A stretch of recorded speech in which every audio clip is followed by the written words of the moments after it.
Alpine Touch has been a staple of Montana for nearly 8 decades. Folks around the Treasure State have been putting Alpine Touch's world-famous all-purpose seasoning on their steaks and burgers for longer than most of us have been alive. The holidays are coming up. If you want to knock everyone's socks off, be sure to pick up some Alpine Touch Cold Smoke Rub for the best flavor for your Thanksgiving turkey or your Christmas prime rib. Alpine Touch comes in the mail right to your door. Just visit alpinetouch.com. Alpine Touch, Montana's special spice. Thanks a breakdown Road to Frisco edition. We've had lots of roads to Frisco the last couple of years, and that's certainly a testament to the continued strength of the Big Sky Conference. Also, maybe a little bit the dilution of the FCS, but either way, if it's diluted, you want to be at the top, and we got a Montana school at the top again. Third time in 4 years, a Montana team will make their way down to Frisco. It's the second trip for Montana State. Brooks Nuanez of Skyline Sports MT.com joining us. Brooks, how you doing? Thanks for being here. Yeah, doing very well. Road to Frisco. We've been, I think, now 4 times, right, Colter? So Eastern Washington back in 2018, Montana State 2019, Montana 2023, and now Montana State again 2024. So we'll see. We have the regiment down of what it takes when you get down there. They make it pretty easy. It's a pretty cool venue, and parking's easy, access is easy, food's decent, atmosphere is fun. Hopefully the field holds up this year. A little change with the night game, but I think that's probably for the better. I think a lot of eyes will be on this game. I think they'll get the best ratings they've gotten, times 2 as far as the TV schedule goes. So pretty exciting time. The ratings for the semifinals games were great, better than they've been for most of the FCS playoffs on national TV. I think being on ABC helps, and I think that'll help on Monday as well. But I also think they've moved this game around a bunch over the years from Saturday afternoon to Sunday, and competing with other big time levels of football, whether it's FBS or the NFL, and this is a great deal because it's the day after Week 17 in the NFL. Everybody's going to be football hungry still, as always. But there is no Monday Night Football, so you're going to turn it over to ABC where you're used to watching Monday Night Football, and boom, there's this game. So I think that's a huge, actually, boon for the FCS. It's the only football it'll be happening. And like you mentioned, Week 18 will be wrapped in the NFL, and the bowl games will still, as far as the new format for FBS, will still be kind of in the midst of that. I think that people, especially in the betting public, who are interested in watching games that they have money on, there's a standalone game, and it's in a primetime slot on national TV. As you mentioned too, Colter, I think that when you get good semifinal ratings, as these games did, you're going to have fans pick up and be like, I got to see these teams finish this thing out. I mean, there's no way that you're not going to get some follow over, which is huge. Some carryover for games that were both competitive and both had a lot of talent on the TV, I think is huge for the FCS, huge for both the Missouri Valley and the Big Sky. You mentioned the betting line. Cats are 3.5-point favorites. That has not really moved one way or the other. That's what it opened at, and that's what it's kind of been. I see it at 2.5 a couple places, but that's about it, though. So what do you think of that line, just in terms of the respect that the book is giving Montana State, but also just what you've seen out of these two teams? Yeah, I think it's right on. We have been heavily invested in the betting markets the last 3 years, just learning them and speaking to them and finding the nuances of them. And that's the line that we guessed. In Montana, obviously, there's a little juice in there. You can get it all the way down to the Vegas number, which is -105 at 6.5. So a full touchdown favorite at the Vegas number, at least in the Montana books. But as you mentioned, I think around the country, we're looking at just over a field goal favorite, which I think Montana State is the better team here. They're the 1 seed. I've said it several times. I don't know if people can really understand what I'm getting at when Montana State will go down to Frisco and run out on the field during warmups, during lineup announcements, during national anthem in home uniforms. You are the person that is being the host. You are the people that invited everyone there by being the home team. And we've never covered a team that has been the home team at a national or a neutral field environment. Which, sure, it doesn't matter. It's not your field. It's not your locker room. It's not your stadium. I think there's something to be said about wearing your home uniform and what Montana State will feel, which then it leads to the line of at a neutral site, sure, a score different there. I think Montana State has earned that throughout the year. That's I think the biggest dynamic that's different for us in terms of going down there as people that are covering the Big Sky Conference and covering the Big Sky Conference representative is that Eastern Washington team was really good, hotter than a pistol though down the stretch, and I mean they were the story of overcoming adversity because Gage Gubrud snapped his ankle in Bozeman in September. They had to turn the reins over to this upstart kid in Eric Barrier, and then Barrier went from okay to good to the best in the country in the span of that playoff run. But they weren't like even the dominant team in the Big Sky that year until they were at the end. But that, that same year there was, great teams at a couple other different places in the Big Sky and so and Eastern Washington was playing against the juggernaut of all juggernauts, like one of the best North Dakota State teams of all these great ones that have been there. Then in 2021, that Cat team was the 8 seed. And again, they got red hot. They caught lightning in a bottle. Their quarterback, Tommy Blott, played awesome to push them there. But they were going against a team that was, gunning for their latest three-peat to add to this whole, I guess it was even a four-peat then, to add to this whole run of 9 overall national championships. And then last year, Montana was the 2 seed, and they certainly had national championship aspirations throughout the entire season and certainly down the stretch. But they were playing against one of the greatest, most talented teams in the history of the FCS. This year, the Cats are not only the objective betting favorite, they're not only the number 1 seed, they're not only wearing the home jerseys, but this whole group has been there before as well. So the whole thought of one of the 2 teams in the national championship game, are they ready for the bright lights? Are they ready to stand on the stage? That's not a part of this narrative. I think that's a great thing because I think this is this time and the 22 championship game between South Dakota State and North Dakota State when SDSU beat NDSU. Those are like the last 2 of the last handful of these where both teams were like ready for the moment. And I think that's going to really add to the flavor of this matchup. Yeah, and I think it's been the narrative and kind of the history of the top 4, the Montanas and the Dakota States, right? Well, we kind of call these top 4 powerhouses, but Montana State in particular, the last couple of years has faced what we call Goliath. They've played North Dakota State, South Dakota State, and beat them in multiple scenarios, and then played them in big national championship games, et cetera. So I think that is a culmination of what Montana State, which you, Colter, and we at Skyline Sports have done a great job this week of kind of talking about the history of how Montana State, what this legacy has meant and how it was built, where the foundation came from, and how they've arrived to this point. It was not overnight and it was not easy. They definitely made a lot of hard choices and a lot of hard work. This wasn't just one recruiting class, one player, one coach. This spans 3 or 4 coaches' eras, if you will, multiple decades, and dozens of recruiting classes that have led to Montana State finally arriving to the point of where they do feel that level of comfort playing a team like North Dakota State, who they have beaten or they've at least gone toe-to-toe with in the last handful of years. So there's a lot of good teams that have been. We'll see how Montana State ends up playing in the national championship game and what they can stamp on their legacy. But when we talk about that 2001 North Dakota State team, might be one of the best teams, if not the best team we've covered. There's that photo of Troy Anderson on the goal line with North Dakota State's offensive line. Every single one, including 2 extras, have started a game in the NFL. And they have Hunter Lepke at fullback there. I mean, we're talking about 9 NFL players in the box on offense. I think last year's South Dakota State team was very similar, as you mentioned. I think Montana State has all it takes and all the makeup to be in that kind of top 5 list if they go out and put a bow on this thing. So weigh that part for me. This is something I've really been thinking about because this Bobcat team has tremendous talent and they also have tremendous depth. But I think it would be incorrect to say that they're the most talented Bobcat team ever. If they win this game, though, it would be absolutely indisputable that they're the greatest Bobcat team ever. Yes. They don't have Troy Anderson. They don't have Daniel Hardy. They don't have Ty Okada. But they do have all of these other guys that what their pro prospects remains to be seen. And maybe we can get to that a little later. But I guess just weigh those things because Brent Vigen has talked extensively about all the specific ways Montana State has gotten better over the last several years. And they have gotten better across the board.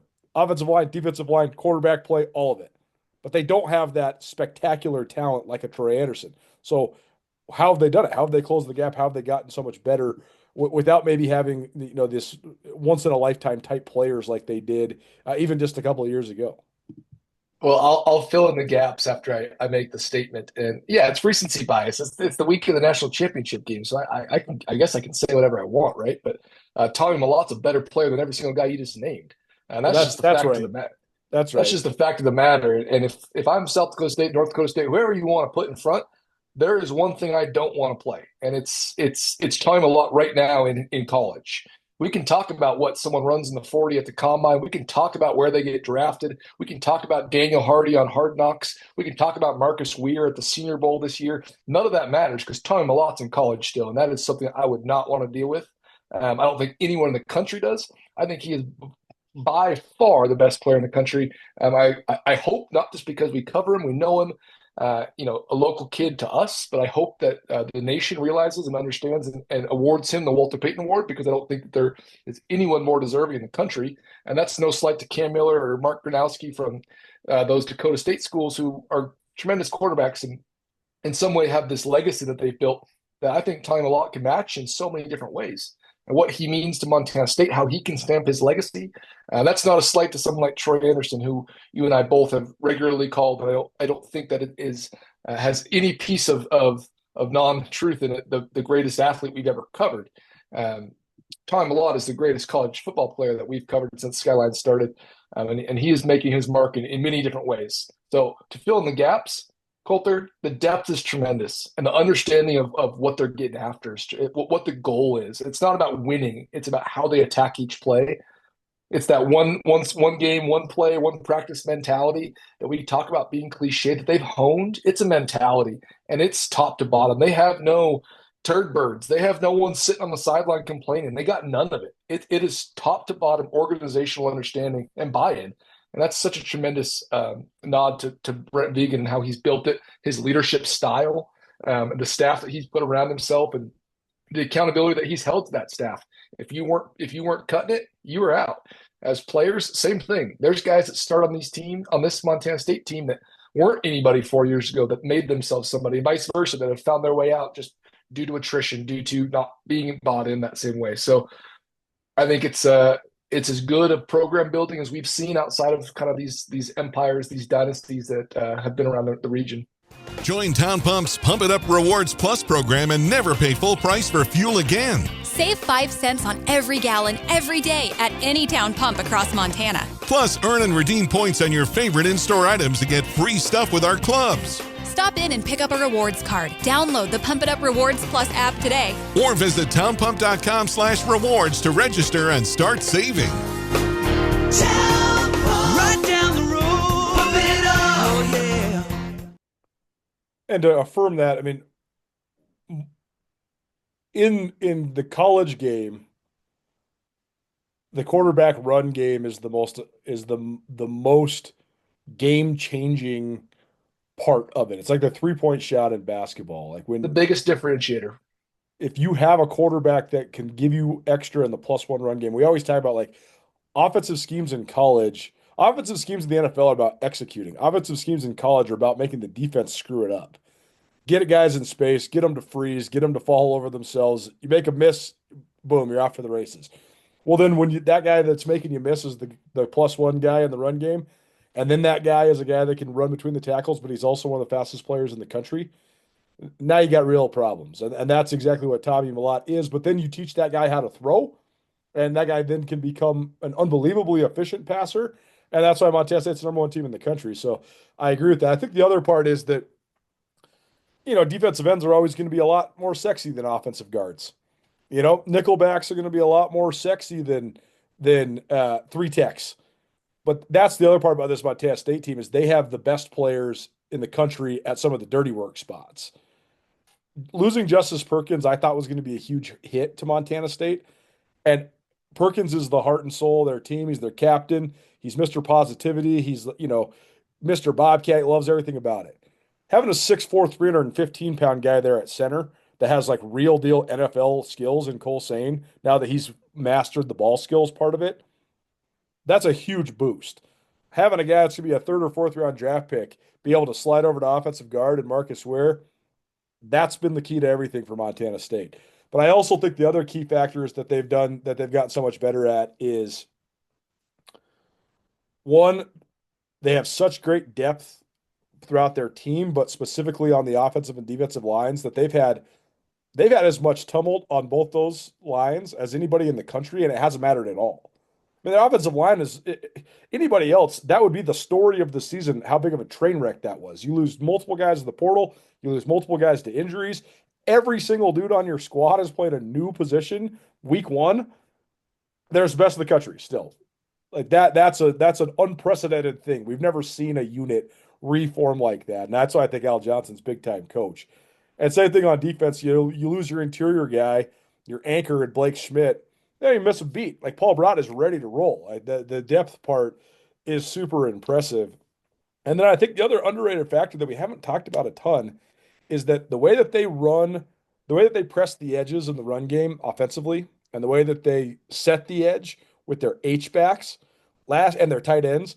Last year when Derek Snell and Trayton Pickering went out, that tanked their season. They had nobody else to manufacture setting that edge. And it was one of the main factors of why they fell apart in Missoula, and that was one of the main reasons their season unraveled. Well, this year, first of all, you replace an all-time great H-back in Derek Snell with a guy who's even better. That's crazy that they were able to do that with an FCS to FCS transfer in Rohan Jones. And then also, he's been banged up. Okay, doesn't matter. Ryan Lonergan's ready to roll. Hunter Province is ready to roll. The performance of the H-back / tight end position in the offense, I think, has been a huge part of their success as well. Yeah, it just shows the depth of that tight end spot. I mean, they're playing 4 or 5 guys. They're playing young guys. They're having every week. It seems that there's a new guy lined up there that can kind of do it all, catch it, block it. And then you mentioned you have some older guys there. I mean, Ryan Lonergan's been around forever. I remember watching him as a freshman, be like, wonder if this guy can make it. Rooting for him, and man, just a tremendous player and doing the dirty work, like you said. I mean, someone who was a flashy, catch the ball kind of guy that ended up just being a true workhorse blocking tight end that can also catch the ball and run after the catch. And they do that some tremendous work there. Real quick, just to make a note, Colter, on the running quarterback, the +1 run game. Everyone makes that kind of an emphasis of how they talk about college football. The +1 run game, we're seeing it kind of evolve in the NFL right now with a couple of young guys. Usually there's an upstart guy, Jaden Daniels, maybe for the Washington Commanders. The +1 run game is oftentimes on bootleg, scrambles, 4th down, and at the goal line. It's so different to have the +1 run game 100% of the time available for you, whether you can call it or whether it can be improvised at every single yard line and every single hash, every single situation, every single down. That's a whole different game. Every one that we've covered, the Dakota States, Montana, Clifton McDowell, guys like this, sure, they can manufacture running yards. They are not the best running back on the field while also being the best quarterback. That's where Tommy Mellott has made such a transition, such a evolution. But as you speak to it, Colter, I think that the ability to have the next man up mentality is a fundamental program cultural definer, and it's been that way for several years. It started with Jeff Choate. Let's not get that wrong, of having rolling guys and having guys and depth pieces. So Montana State's deep, that's for sure. But let's get real here. They're playing North Dakota State, who if you ask Cam Miller right now to tune into our to this Zoom call, he'd say he's feeling pretty confident himself. Oh man, I talked to Cam Miller yesterday. You got to talk about the eye of the tiger. This guy's ready to roll, dude. Yeah, ready to roll. I was like, "What do you think about this being your last college football game?" And he's like, "This is what I dreamed about my whole life." It's like, I'm not going to not go out and ball. Like, we're here for a reason. So, yeah, I thought both quarterbacks in the NCAA Zoom calls yesterday, both Tommy Mellott and Cam Miller, were tremendous, and you could see the focus shining through. You mentioned Brent Vigen, and there's certainly been all sorts of noise around Coach Vigen here the last couple weeks. That's what happens when you're the National Coach of the Year and you're 47-9 in your 4 seasons at the helm, and you're the undefeated #1 team in the country.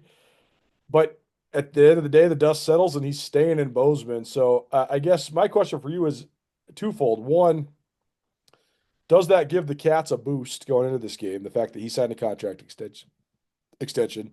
And two, what has been the most impressive and or surprising thing to you about just how consistently great Brent Vigen has been, and also the level that he's gotten this team to now here in year 4? I think it gives him a ton of juice that he's staying. I was a little worried. I mean, just for them as a team, if he's doing, tonight or tomorrow, doing the, hey guys, I'm leaving.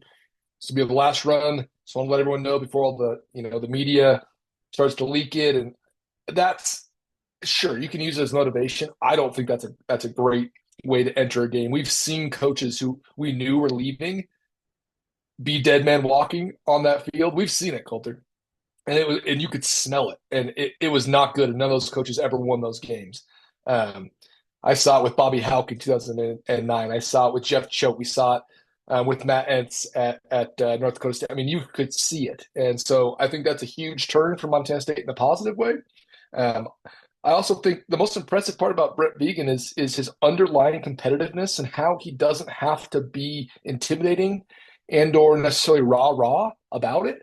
I think you see some of that from Jimmy Rogers at South Dakota State. He's a little bit more cold-hearted about it. But if you understand if you're picking up what I'm putting down, is that you can be competitive and not have to talk smack. You can be competitive and not have to yell or do all these things that Brent Vigen tends to not lean into. And his underlying competitiveness, I think, is obvious. And what great leaders do is they empower their leadership group to lead for them.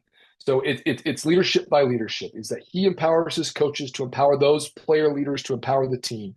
And he built this structure of understanding, the structure of like ebb and flow. And that's a beautiful piece. A lot of college coaches are, kind of the man on the stand, and they demand that everything runs through them.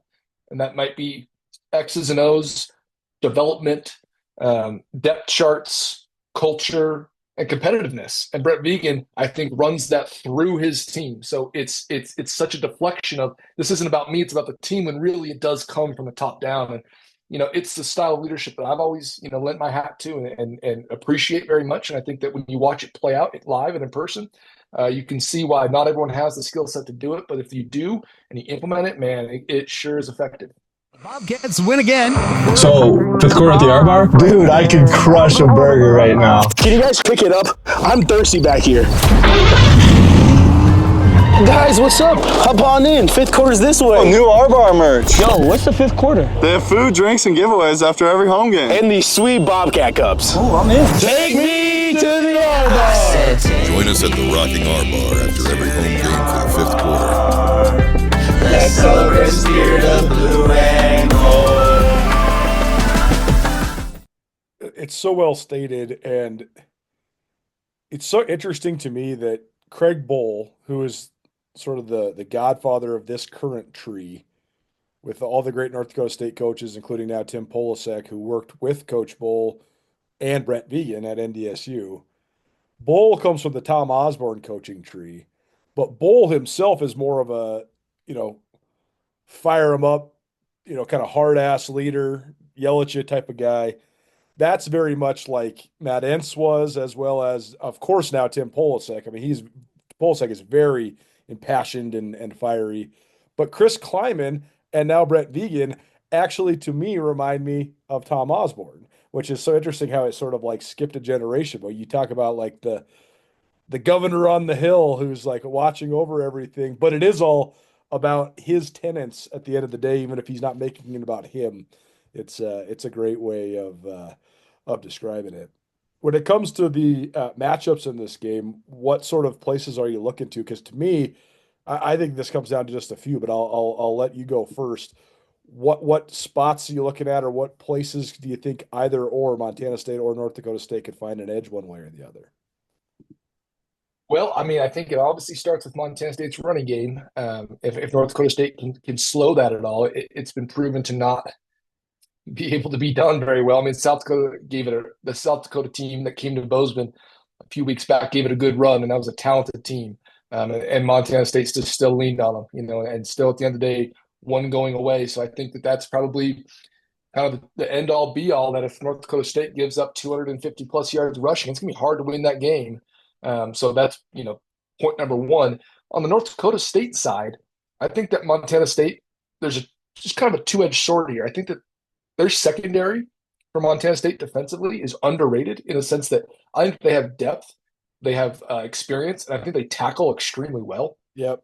but they have been susceptible to give up big plays over the top, whether that's shot plays down the middle, whether that's isolating a safety, a box safety like Rylan Orton and getting an advantage there, or whether it's just winning a jump ball on the edge, just due to, good pass, good catch. We always say good pass, good catch beats good defense every time. So I think that when we talk about Cam Miller, we talk about kind of the explosive rise that what's the Lance receiver's first name? Trey Lance's brother?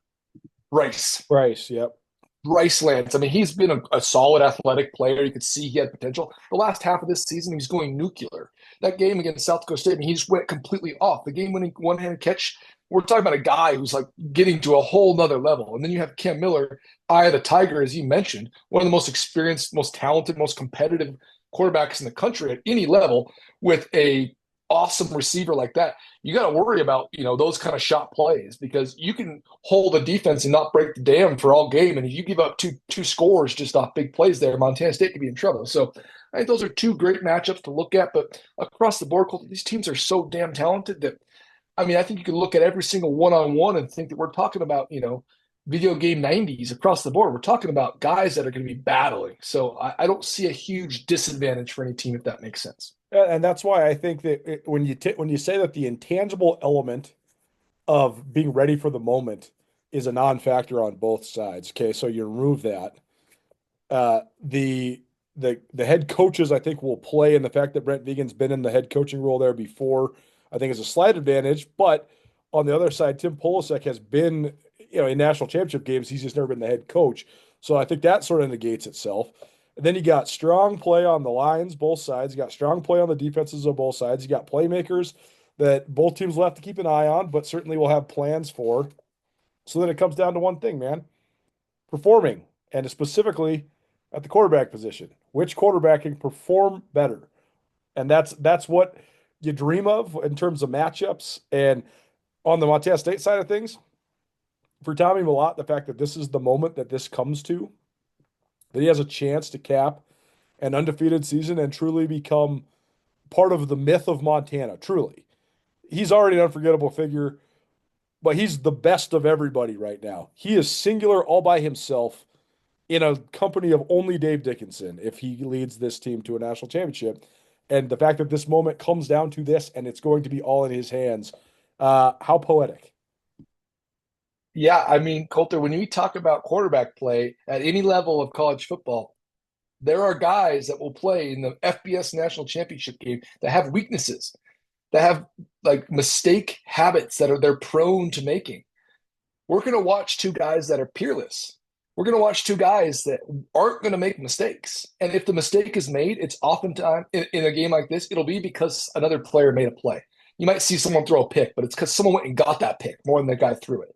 And we're going to see, you don't see guys get to this level, fifth-year seniors, play 40 games, be one of the best in your program's history, have the competitiveness that you have going into a game like this, especially the way the game ended in Bozeman last year in the quarterfinals with NDSU blocking an extra point in the overtime. I mean, when we get to this kind of point, we're going to see as high level of competitors as you can possibly have.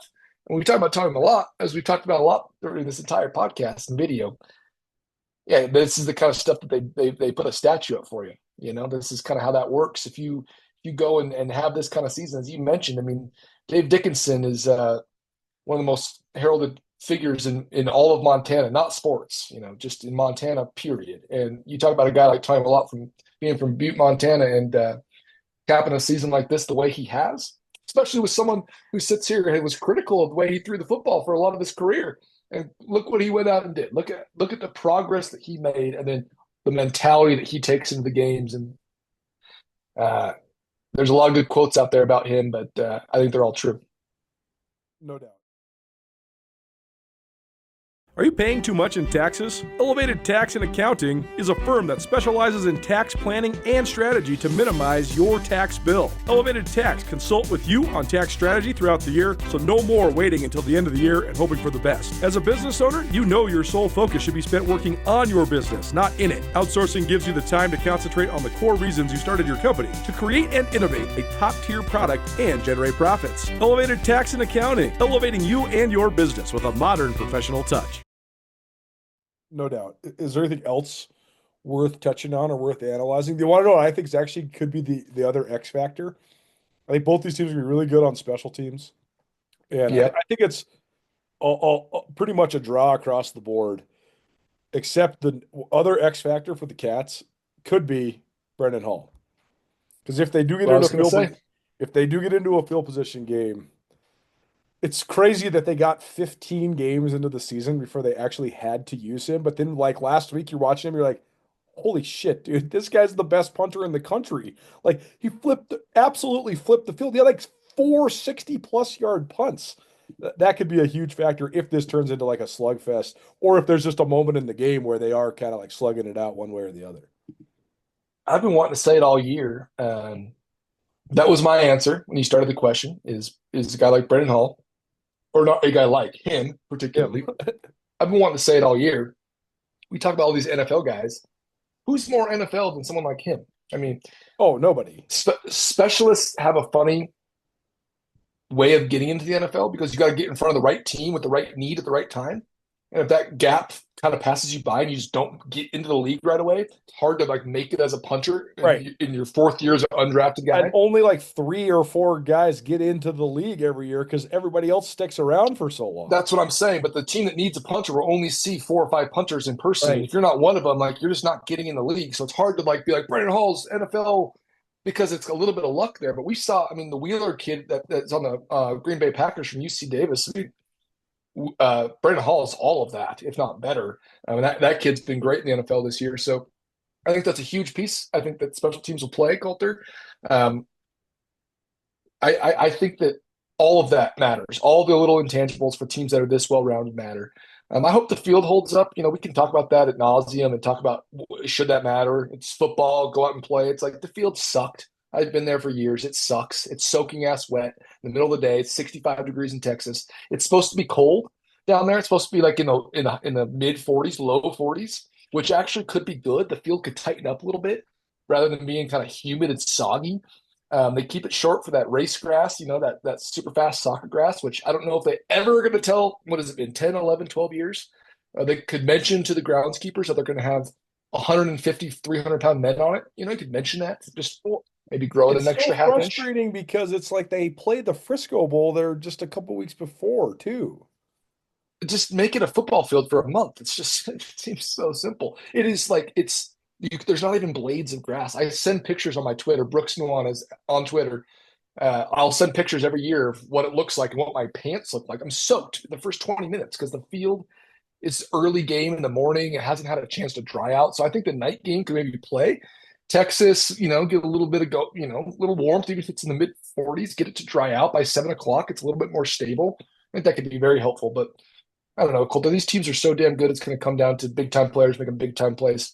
You know, sure, the punter, the long snapper, it all matters. But we're talking about elite, you know, legendary players battling for a title, which is what more could you ever ask for? I'm glad the FBS learned that the playoffs don't suck here, folks. This is kind of what it's made for.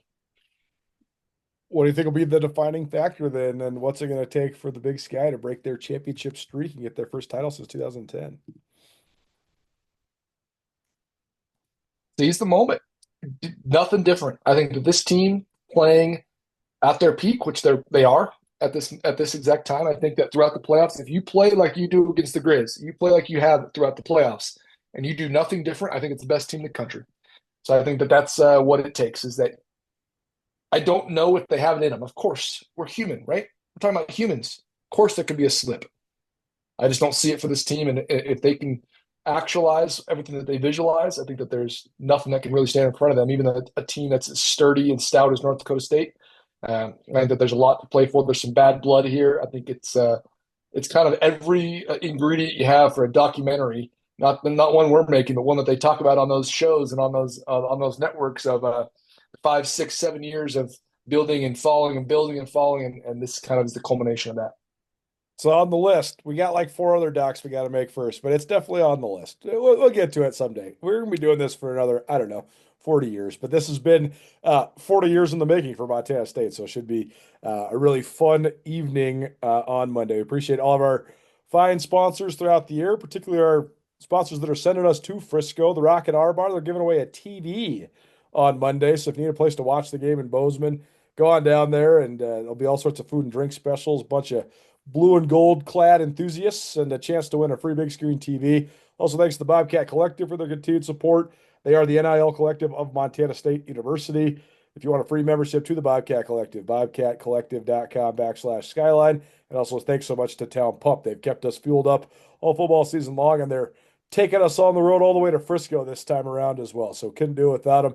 Town Pump, Montana's best for more than 7 decades. Brooks, appreciate the time, man, and we'll catch you down there in Texas. But in the meantime, have a great week. Thanks for being here. Happy New Year, everybody. See ya.